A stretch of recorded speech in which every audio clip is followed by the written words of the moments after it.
Hey guys, it's Rachel, and as you can probably tell from the title of this video, this is going to be another story time of one of my darker days in Korea since coming here. It did take place a few months after I moved here, so a few years back. It is certainly something that I've tried to purge from my memories. I really wanted to share this story so that any foreigners visiting Korea that happen to see this don't make the same mistakes I did and you can avoid this mess altogether. Let's just get started with this.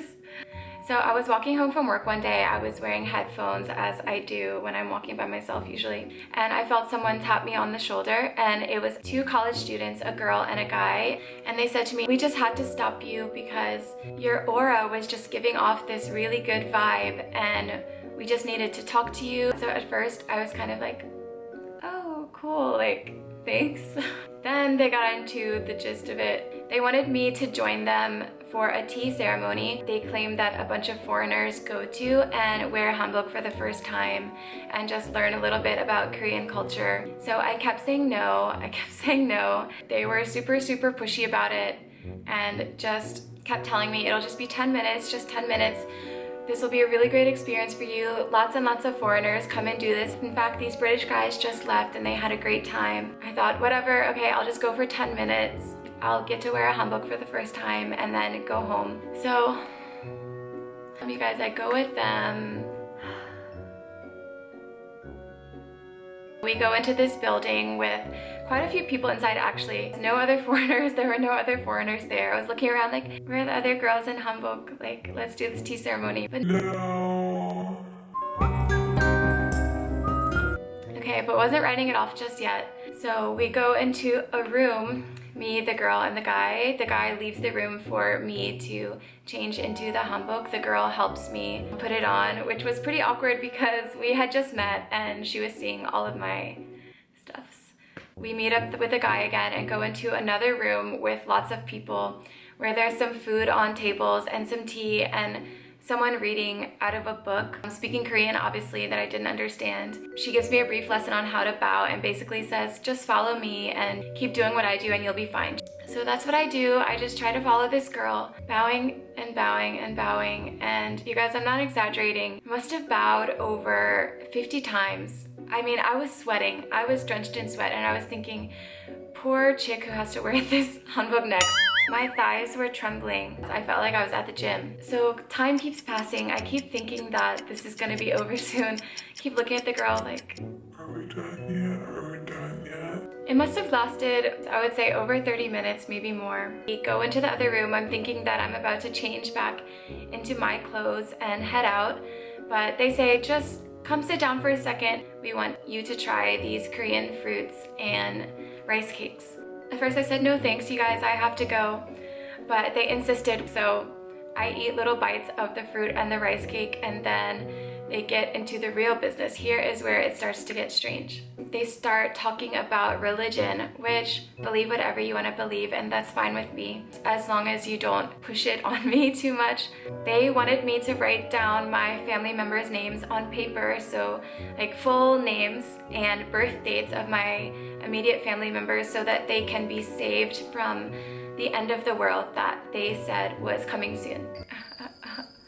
Okay, I really gotta go. I started feeling super uncomfortable about it. Like I said, believe what you want to believe, but the things that they were telling me were quite a bit scary. The boy was telling me that he had a very vivid dream about the end of the world, everything that is gonna happen and how it was gonna happen. And he was telling me, me, Rachel, will have this dream. I will have this dream. No questions asked. I will have this dream very vividly. And I will know what's gonna happen at the end of the world. And I was thinking, no, I don't want to. Can we cancel this? So he's telling me, you're really lucky that we found you. We're really lucky that we found you on the street because you can save yourself and you can save your family. So write down your name. We're gonna burn it in a ceremony. Everything's gonna be fine. You need to come back tomorrow when you're the most pure. And when you're pure and come back, we're gonna save your family, and you need to keep coming back to this place for us to survive the end of the world together, that is. So I basically listened to the whole story. I didn't really say much, just, okay, here, get me out of here, where are my clothes? Here's where it got a bit more uncomfortable. So like I said, they were urging me to try the fruit that we had on the table. We were all eating the fruit together, and then they asked me for money. We collect this money so that we can do these kind of things and have these ceremonies, and this fruit is very expensive, and if I give this donation, then I'll just be able to put on my clothes and say thank you and leave. So I get out my wallet and all I have are 10,000 won notes, which is about 10 bucks. So I reluctantly give the 10,000 won, and they quickly say, "That's all you're gonna give? Don't teachers in Korea make a lot of money?" Was just super uncomfortable with the situation. I was trying to save up money. I had just started teaching, trying to send money back home. I apologized over and over again. "Sorry you guys, this is all I can give." I checked my phone, and guess how long I was there for? An hour? No, not 1 hour. 2 hours. No, not 2 hours. 3 hours. No, that would be too quick for everything. I was there for 4 hours. So after giving the money and after they said their spiel about the end of the world and about me having this dream and coming back tomorrow, I was able to change my clothes and head out. They did get my phone number, and you guys, I know, so dumb, so dumb. I'm telling you this so that you don't make the same mistake. There are some other naive people out there that have not heard of this kind of thing. I was walking home and I called my boyfriend. I expected him to have the kind of reaction like, "Oh my gosh, that's so crazy, the end of the world. Why did you go with them?" But his reaction was more of like, "You actually fell for that?"